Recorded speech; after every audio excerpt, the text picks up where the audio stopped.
مدرسة القرآن جوهرة الأزمان مدرسة القرآن جوهرة الأزمان أقرأ فيها مصحفي بنشوة الولهان.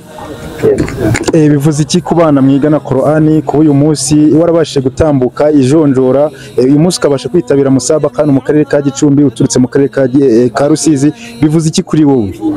Ni ishema ryanjye kabari n'ishema ry'akarere ka Nyaruguru rero ko nitabiriye gutya musabaka nkagira amahirwe bakamfasha ngatsinda bitera ishyari bagenzi banjye yo kuba nabo bazamuka neza akaba nabo bagira ku rwego nkaje n'urwo Imana yangejejeho. Umusilamu mwiza n'umusameze gute? Umusilamu mwiza nuha abasilamu be amahoro n'abatari abasilamu akoresheje umunwa we cyangwa se amaboko ye. Umwihariko y'amarushanwa yo gusoma Qur'ani yatangiriye hano mu karere ka Gicumbi muri uwo mwaka nakomojeho, ndetse yatangiye yitwa Gicumbi International Musabakat, ariko ubu ngubu noneho byabaye iby'igihugu cyose kandi igitekerezo cyaraturutse Gicumbi. Ni ikintu rero twishimira. Ibyo rero byatumye abaturage bacu bongera kubatekerezaho, by'umwihariko abafatanyabikorwa tuba dufite mu karere ka Gicumbi. Ni byiza kuzana ibikorwa ariko noneho ukerekana icyo twita social responsibility cyangwa se icyo umariye community. Qur'ani ni igitabo cy'Imana, ni igitabo kiyobora abayisilamu, kirimo amategeko agenga abayisilamu, kirimo imico igenga umuyisilamu, mbese ni igitabo gikubiyemo ubumenyi bwa Kisilamu ndetse n'imibereho y'umuyisilamu. Mu mbaraga umuryango wese amukoresha ni kuzamura ireme rya Qur'ani, abarimo Qur'ani kabaha agaciro. Niyo mpamvu musabaka buri mwaka igenda iba kugira ngo umuryango umenye aho umwaka ushize twari turi ubu tugeze hehe. Uzi ko umuryango wacu yohereza n'abana mu bihugu musabaka mpuzamahanga cyangwa se amarushanwa mpuzamahanga na za Dubai, Tanzania hose bagera. N'u Rwanda birumvikana ko dufitemo umubare usa nkaho ugiye hejuru kurusha ibyo bindi bihugu bindi. Hanyuma kuri iyi nshuro nk'uko mubizi bisanzwe abana barushanwa baba bacumbikiwe muri hoteli Urumuri, hanyuma tugakomeza amarushanwa ahangaha. Mu bindi bikorwa dufite muri iri rushanwa by'umwihariko ribaye mu gihe u Rwanda rurimo kwibuka ku nshuro ya 30 Jenoside yakorewe Abatutsi mu mwaka w'1994 hano mu Rwanda.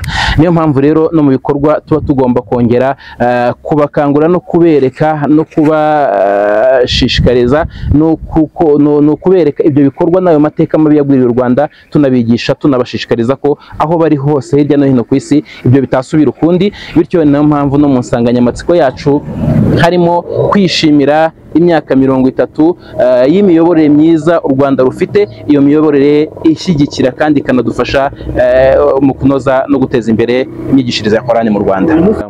Bismillah walhamdulillah, assalamu alaikum wa rahmatullahi wa barakatuhu. Bakunze bakurikira Sharia TV rero nkuko twababwiye turi muri gahunda ya musabaka uyu munsi tariki 18. Kamera zacu rero murimo kuhabona umwe mu bayobozi bashinzwe ibi bikorwa by'iyi musabaka. Reka tumwakire tubahe ikaze abasuhuze ndetse anabibwire. Tubahe ikaze kuri Sharia TV.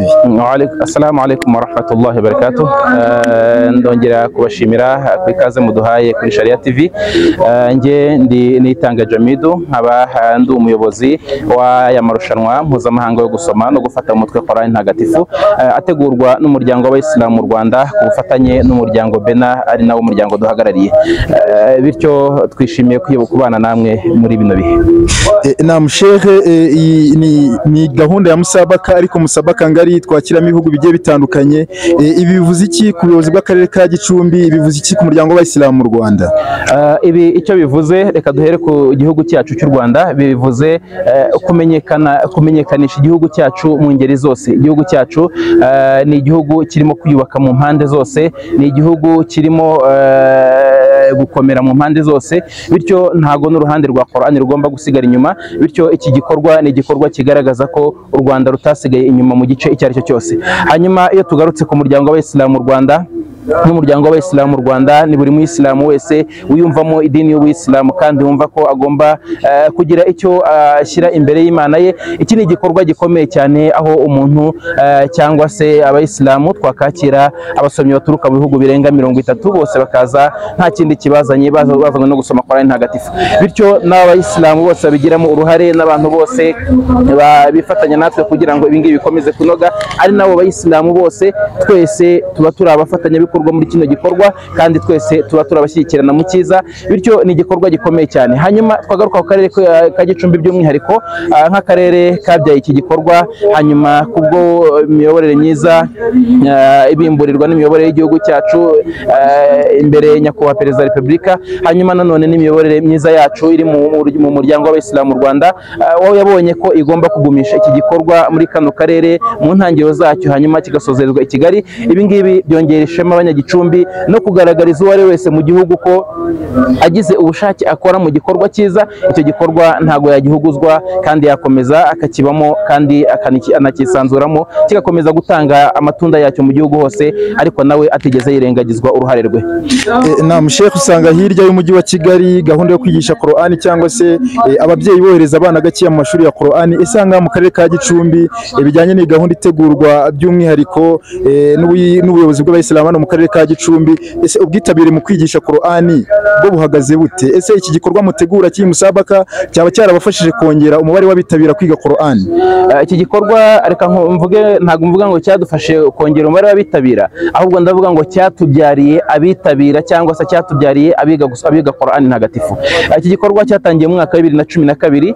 Mbere yaho ngaho amashuri ya Qur'ani mu karere ka Gicumbi yari hasi cyane ku buryo bufatika, n'abanyagicumbi bari baragerageje kwiga Qur'ani, n'abagerageje gusohoka muri kano karere bakajya kuyigira hirya no hino, haba ari mu gihugu cyacu yewe no hanze y'igihugu, hanyuma bongera kugaruka. Ariko nyuma y'iki gikorwa twabonye ubwitabire budasanzwe, tubona no gukanguka gukomeye cyane ku bantu mu kwiga Qur'ani, aho kugeza kuri inshuro akarere ka Gicumbi gafite amashuri arenga amashuri 6 ya Qur'ani mu bice bitandukanye kandi anahagaze neza ku buryo buvugira Qur'ani kandi bahagararana Qur'ani neza, yewe bakaba banahanagarana Qur'ani cyangwa se n'amarushanwa ya Qur'ani mu rwego rw'igihugu mu marushanwa atandukanye. Na Sheikh, usanga ababyeyi hirya no hino mu gihugu cyacu cy'u Rwanda bafite ubushake mu koherereza abarimu abana kugira ngo bige Qur'ani, kandi nyamara usanga ari agaciro gakomeye ku mubyeyi. Tuzi inyungu nyinshi zo gutanga umwana akiga Qur'ani kubera ko iyo ababyeyi bacu batabarutse hari byinshi twigisha kugira ngo tuzabashe kubaho muri ino si tubasabira. Ese nka Sheikh, nihe nama wagira ababyeyi nk'aba ngaba bafite imyumvire nk'ingi kugira ngo babashe kubohereza abana bakomeze kwitabira imyigire ya Qur'ani? Icyo twaheraho icya mbere njye mvuga ko umubyeyi utabasha gukangurira umwana we kwitabira Qur'ani no kuyishyiramo imbaraga ntago ari ikibazo cyahubwo aba ari ikibazo cy'ubukangurambaga buke bukorwa natwe twebwe twigisha Qur'ani. Nkavuga nti rero buri mubyeyi ufite abana, ufite urubyaro, ufite abo ahagarariye, akwiye kumva ko Qur'ani ariyo ntego ye ya mbere kandi akaba ari nayo ntambwe ye ya mbere mu gutunganya, ko aba ari ukwitunganya kwe ubwe ku giti cye, byaba ari ugutunganya urugo rwe, byaba ari ugutunganya igihugu cye no gutunganya isi yose muri rusange. Ibyo ngibyo ntabwo bishobora kugerwaho uyu muyisilamu adasobanukiye Qur'ani ye, kandi n'umwana wasomye Qur'ani nta gushidikanya rwose ko tumubonamo itandukaniro ridasanzwe rikomeye kandi rigaragaza ubupfura n'ubunyangamugayo n'imyitwarire myiza ko akomora mu nyigisho ahabwa na Qur'ani. Rero mu rwego rwo gukumira n'imico mibi n'imyumvire mibi n'ibikorwa by'urugomo n'ubutagondwa bishobora kuboneka hirya no hino, intego cyangwa se umurongo wa mbere bigomba gukoreshwamo no kwigisha abana Qur'ani. Hanyuma nushaka ibyiza ibyo ari byo byose nuko agomba kuba umwana we afite agaciro ka Qur'ani muri we. Ntacyo byakumarira kuba umwana yabavuga Icyongereza hanyuma yaza akagucira mu maso cyangwa akagukubita urushyi, ariko uyu mwana uramutse ukimwigisha icyo Cyongereza ukamwigisha na Qur'ani, yajya aza azi ko asanze umubyeyi kandi ko agomba guca bugufi imbere y'umubyeyi. Bityo nkumva nasoza rwose mbwira buri mubyeyi wese ko akwiye kuba icyo kintu ari cyo ashyira imbere. Nkanavuga nti byaba yipfunwe n'ikimwaro ku mubyeyi waba ufite abana bari hejuru y'abana 2-3 akaba nta mwana muri bo afite ushobora kuzasigara amusomera iduwa kubera ko yize Qur'ani. Dusaba Imana ko yadushyira umugisha mu rubyaro rwacu kandi akaduha abana basoma Qur'ani. Barakallahu fikum. Amin afika. Rero abayisilamu abagarutseho baje ku marushanwa hano, niki mubazi cyangwa se niki mubashima mu karere ka Gicumbi? Murakoze cyane. Mu karere ka Gicumbi kominote y'abayisilamu ni kominote twishimira by'umwihariko mu iterambere ry'abaturage, mu myemerere, mu mpinduka z'imibereho myiza y'abaturage, ariko igikomeye cyane mu kwigisha indangagaciro muri kominote, kuko ugera ku iterambere kuko witwaye neza ufite disipurine. Rero ikintu tubona yuko kominote y'abayisilamu ishyira imbere kandi yigisha kuva ku mwana kugera ku mukuru. Igikomeye rero kiruseho ni ubufasha, inkunga baha abatishoboye mu karere kacu. Ngira ngo turebye nko kuva mu mwaka wa 2018 bagize uruhare rukomeye mu kugira ngo n'abavandimwe b'Abayisilamu rero nk'uko murimo kwikurikirana kuri Sharia TV itishoboye, batanze amabati arenga 500 batishoboye, abahuye y'umusabaka hano mu karere ka Gicumbi. nk'uko mwagiye rero mubikurikirana muri gahunda zagiye zitambuka, umusabaka ihera hano mu karere ka Gicumbi ariko igasorezwa mu mujyi wa Kigali. Biteganijwe rero yuko iyi musabaka izasozwa tariki 21 z'ukwezi kwa kane mu mujyi wa Kigali, ni hariya mu ihema rinini cyane ka Kigali. Dukomeze tubane rero muri gahunda zigiye zitandukanye kuri Sharia TV ndetse no kuri Final Surat bi'iznillah ta'ala. Ngira ngo ibikorwa nkomojeho bagizemo uruhare iyi kominote nini iba yahurijwe hano muri aya marushanwa kuva muri uwo mwaka wa 2018. Izo ni inyungu twavanye muri iyi mikoranire ku bijyanye n'uko by'umwihariko aya marushanwa yo gusoma Korani yatangiriye hano mu karere ka Gicumbi muri uwo mwaka nakomojeho, ndetse yatangiye yitwa Gicumbi International Musabakat, ariko ubu ngubu noneho byabaye iby'igihugu cyose kandi igitekerezo cyaraturutse Gicumbi. Ni ikintu rero twishimira. Ibyo rero byatumye abaturage bacu bongera kubatekerezaho, by'umwihariko abafatanyabikorwa tuba dufite mu karere ka Gicumbi. Ni byiza kuzana ibikorwa ariko noneho ukerekana icyo twita social responsibility, cyangwa se icyo umariye kominote yaho urimo gukorera, yaho urimo gukorera ibikorwa byawe bitandukanye, yaho projet urimo gushyira mu bikorwa zirimo gukorera. Ni byiza rero ko ingaruka nziza cyangwa se ibyiza bigaruka ku baturage kandi atari aba kominote y'abayisilamu gusa, abaturage bose muri rusange. Ibyo rero twabivanyemo nk'inyungu duhereye kuri aya marushanwa. Hari icyo mubasaba kindi cyihariye? Kominote y'abayisilamu by'ukuri nk'uko nabivuze turakorana neza, imikoranire ni myiza, gukomeza kubasaba gukomeza kugira iyo mikoranire myiza, ariko by'umwihariko nk'amadini n'amatorero icyo dukorana nabo kenshi ni ukudufasha kugira ngo gahunda zitandukanye zo gufasha abaturage bacu mu mpinduka z'iterambere ry'imibereho yabo zizamuke, by'umwihariko babigizemo uruhare mu bukangurambaga biciye mu madini n'amatorero, kuko tukunda kubigarukaho mu idini aho usengera niho ujya ukumva uratuje, ukumva pasiteri icyo avuze, ukumva mufti icyo avuze, gifite imbaraga kuba wagishyira mu bikorwa. Rero tubasaba cyane ubufatanye muri mobilisation, mu bukangurambaga, muri gahunda zitandukanye, yaba ari iyo mituelle de santé navuze, gahunda za ejo heza, gahunda z'isuku n'isukura, kurwanya ingengabitekerezo ya jenoside, gahunda ya Ndi Umunyarwanda, n'ibindi byose bizana ituze n'umutekano mu baturage bacu. Rero rwose nicyo tubasaba, gukomeza kugira ubwo bufatanye by'umwihariko, ariko bakagumya no gufatanya natwe mu guteza imbere no kuzamura umuturage utishoboye ukiri inyuma, kugira ngo dufatanye mu rugendo rwo kuvana abaturage mu bukene. Murakoze cyane. Murakoze. Nitwa Sheikh Jamil Murangwa, abashinzwe ibwirizabutumwa n'imigenzo y'idini mu muryango w'Abayisilamu mu Rwanda RMC. Naam Sheikh, nyuma y'uko rero tubahaye ikaze kuri Sharia TV, ese uyu munsi twitabiriye musabaka ku nshuro ya 11 mu karere ka Gicumbi. Ni musabaka izitabirwa n'ibihugu bigiye bitandukanye. Ese uyu munsi mu gihugu cyacu cy'u Rwanda tumaje kwakira ibihugu bingahe kugira ngo n'abadukurikiye babashe kumva ibihugu tumaje kwakira hano mu gihugu cyacu cy'u Rwanda? Murakoze, bismillah walhamdulillah wassalatu wassalamu ala rasulillah. Ubundi musabaka irateganya kwakira ibihugu 30 ku bushobozi bw'Imana, ariko kugeza uyu munsi ibihugu 18 kugeza iyi saha bimaze kuhagera. Urabona turi saa 5:26, ibihugu 18 byamaze kuhagera, n'abandi bari mu nzira bitewe na booking bafite. Dufite icyizere rero yuko hafi ya byose byamaze gukonfirma ko bizahagera kandi birahagera insha Allah ku bushobozi bw'Imana. Naam Sheikh, ibi bivuze iki ku muryango w'abayisilamu mu Rwanda kuba turi kwakira ibihugu bigiye bitandukanye no mu gihugu cyacu cy'u Rwanda? Yego no kuzamura urwego no kumenyekana kw'igihugu cyacu. Ese bivuze iki ku muryango w'abayisilamu mu Rwanda? Ubundi umuryango w'abayisilamu mu Rwanda mu nshingano zikomeye ifite harimo ubwirizabutumwa. Mu bwirizabutumwa rero ntiwarikora udafite Qur'an. Qur'an niyo desturi yacu ya mbere, niyo murongo ugenderwa w'abayisilamu, niwo utuyobora mu gahunda zose zacu. Ubuzima bwacu ni Qur'an. Niyo mpamvu rero mu mbaraga umuryango w'abayisilamu ukoresha ni kuzamura ireme rya Qur'an, abarimo Qur'an ikabaha agaciro. Niyo mpamvu musabaka buri mwaka igenda iba kugira ngo umuryango umenye aho umwaka ushize twari turi, ubu tugeze hehe.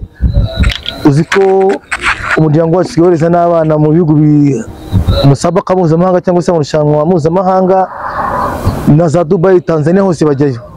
Muri kigaragaza rero imbaraga umuryango w'abayisilamu mu Rwanda ukoresha mu kugira ngo izamure ireme rya Qur'an ndetse no guha agaciro Qur'an ntagatifu n'abarimu bayigisha, kubera ko nicyo gitabo kiyobora abayisilamu. Naam Sheikh, ni musabaka isorezwa mu mujyi wa Kigali. Ese abayisilamu bagiye batandukanye n'ubuhe butumwa babagenera dusoza? Naam, cyambere ni ukubwira abayisilamu yuko gahunda z'umuryango iba yateguye. Umuryango wenda muziranye nyakubahwa mufti w'u Rwanda ahora bashima ubu bwitange bagaragaza mu gukunda umuryango wabo, gukorera umuryango wabo no gushyigikira ibikorwa by'umuryango ku bushobozi bwa Allah subhanahu wa ta'ala. Dusaba Allah subhanahu wa ta'ala ko azabihambira kuri ku munsi w'imperuka. Icya kabiri nanone abantu kubera abantu bifuza kuza ari benshi muri musabaka, ariko murabona ko izabera muri ka Kigali muri tente yakira abantu 5,000. Niyo mpamvu babasaba abantu kwiyandikisha kare kugira ngo baze icyo gikorwa mbese batabura imyanya. Abiyandikishije rero imyanya birahari, n'abandi igihe kindi kizagera, ariko mujye mukomeza mwiyandikisha kare. Abantu baza nyuma bati rwose mugerageze, ariko bizajya biza ku bushobozi bw'Imana. Umuryango ukabashimira ubwitange abayisilamu bakomeza kugaragaza mu gukunda idini ryabo, mu gukunda umuryango wabo. Dusaba Allah ko yakomeza kubaha izo mbaraga zo gukomeza gukora umuryango wabo no kuwushyigikira. Allah akomeze abarinde. Murakoze. Njye nitwa Sheikh Gisekuru Ibrahim, nkaba ndi umuyobozi mukuru w'urwego rushinzwe gukemura amakimbirane mu muryango w'Isilamu mu Rwanda. Nkaba naje hano rero mpagarariye nyakubahwa mufti w'u Rwanda kubera izindi nshingano yari afite utabashije kuhagera, zamuhagarariye akaba yantumye kugira ngo nze kumuhagarara muri iki gikorwa cyo gutangiza musabaka ya Qur'ani ahangaha muri aka karere ka Gicumbi. Ni igikorwa kivuze iki mu by'ukuri ku bafite imyemerere ya Kisilamu ndetse n'abatari abayisilamu? Icya mbere, buri muyisilamu wese azi akamaro ka Qur'ani. Qur'ani ni igitabo cy'Imana, ni igitabo kiyobora abayisilamu, kirimo amategeko agenga abayisilamu, kirimo imico igenga umuyisilamu, mbese ni igitabo gikubiyemo ubumenyi bwa Kisilamu ndetse n'imibereho y'umuyisilamu. Ku bayisilamu rero nicyo gitabo kituyobora, ndetse no kutari abayisilamu, abantu batari abayisilamu, ni igitabo nabo bamaze gusobanukirwa, bazi yuko abayisilamu bafite igitabo cya Qur'ani kibayobora, ndetse gituma babasha kubana neza n'abantu b'abayisilamu ndetse n'abatari abayisilamu. Ni izihe nyungu umuryango w'abayisilamu ugirira muri izi gahunda za musabaka, dore ko imyaka yagiye ishira twagiraga ubwitabire bukeya bw'ibihugu bigiye bitandukanye byitabiraga iyi musabaka, ariko muri uyu mwaka w'ibihumbi 2024 ubwitabire bwarazamutse. Ni izihe nyungu ku muryango w'abayisilamu mu Rwanda kuba umubare wariyongereye w'ibihugu byitabiriye musabaka? Icya mbere, nk'umuryango w'abayisilamu mu Rwanda ibi bidufitiye inyungu cyane yo kumenyekana, ndetse no kumenyekana uko mu Rwanda hari abayisilamu kandi bafite uburenganzira bwo kugaragaza idini yabo ndetse no gusoma igitabo cyabo, ndetse bikaba bifite n'inyungu ku gihugu, kubera yuko aba bantu baba baturutse imihanda yose, baturutse mu bihugu bitandukanye bakaza mu gihugu cyacu, nibo bagenda bagasobanura uko babonye igihugu cyacu, bigatuma abantu bamenya igihugu cy'u Rwanda, bakaba baza no kugisura bitewe yuko aba bantu baturutse mu bihugu bitandukanye baza bakabona umutekano dufite, serivisi nziza dutanga muri iki gihugu ndetse n'imiyoborere myiza iri muri iki gihugu, bakagenda babibwira n'abandi, bigatuma n'igihugu cyacu kimenyekana mu ruhando mpuzamahanga no ku isi yose. Uretse gushima ubuyobozi bw'u Rwanda ndetse n'imiyoborere myiza, muti bahawe agaciro kwitaho bijyanye n'imiyoborere mu 2024, ushaka kuvuga iki? Icya mbere icyo bisobanuye ni uko mbere ya 1994 abayisilamu ntabwo twari dufite uburenganzira muri iki gihugu, nta nubwo twari dufite agaciro muri iki gihugu. Abayisilamu batwitaga abaswahili. Abayisilamu ntabwo bemeraga ko tujya kwiga mu mashuri nk'abandi. Ngira ngo hari abayisilamu babashaga kwiga babanza guhindura amazina. Urumva rero ko mbere ya 1994 leta yari iriho yatubuzaga uburenganzira bwacu ndetse n'ubwigenge bwacu nk'abayisilamu, ariko iyi leta y'ubumwe bw'abanyarwanda yadusubisha ku gaciro, itugira nk'abanyarwanda nk'abandi. Ni ukuvuga ngo iyo ntabwo yigeze ituvangura. Ubu umwana w'umuyisilamu ariga guhera kuva primaire kugeza no muri universite, ntawe umukumira. Umwana w'umuyisilamu ushoboye nawe ajya mu nzego za leta akagera gute, agahabwa akazi nk'abandi agakora.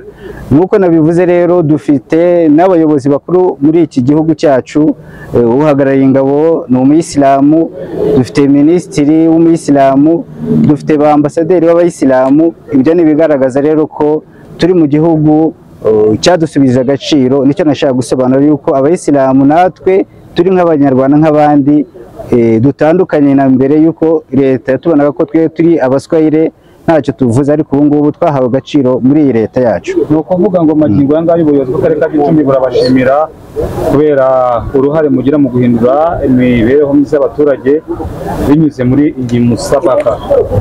Mubihuza mu icya mbere musabaka ya Qur'ani, iyo abana umwana asomye Qur'ani akayifata mu mutwe, nabyo bihindura ubuzima bwe. Urugero, iyo umwana avuye inaha akajya kurushanwa mu gihugu cya Dubai, umwana wagiye mu marushanwa niyo atatsinda azana amafaranga atari munsi ya miliyoni 10. Ni ukuvuga ngo ibyo bihindura ubuzima bwe ndetse n'ubwa famiye. Ni ukuvuga ngo rero nanone umwana usoma Qur'ani bihindura imyitwarire ye ndetse n'imico ye. Aba ari umwana mwiza kubera ko aba afite yarasomye igitabo kandi akaba aricyo kizaguze kimuyobora. Ni ukuvuga ngo rero umwana usomye Qur'ani aba ari umwana mwiza ufite imico myiza, ntabwo wamusanga mu biyobyabwenge, ntabwo wamusanga yiyandaritse, kubera yuko aba yarafashe mu gitabo cy'Imana kandi afite uwo muyoboro mwiza agenderaho. Ni ukuvuga ngo rero bihindura ubuzima, haba mu bijyanye n'imibereho ndetse no mu bijyanye n'imyitwarire mu buzima bwe bwa buri munsi. Banyita niyo mucamanza wo kuri Aisha, naturutse mu karere ka Gicumbi mu murenge wa Bwisigi ku musigiti wa Alfat. Uje kurushanwa se? Naje kurushanwa mu majuzu 10. Ayahe? Guhera kuri Suratun Nas kugeza kuri Wala Tujadilu.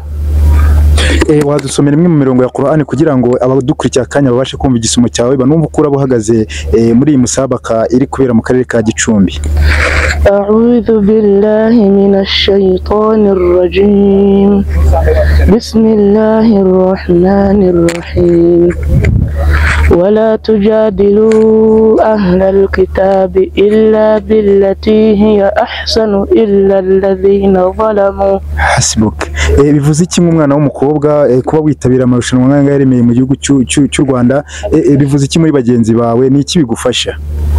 Bifasha kubaho mu buzima bwiza, mwabaho natagira imico mibi, kuko kwiga Qur'ani bituma umuntu agira imico myiza, akarangwa n'ingeso nziza muri makeya.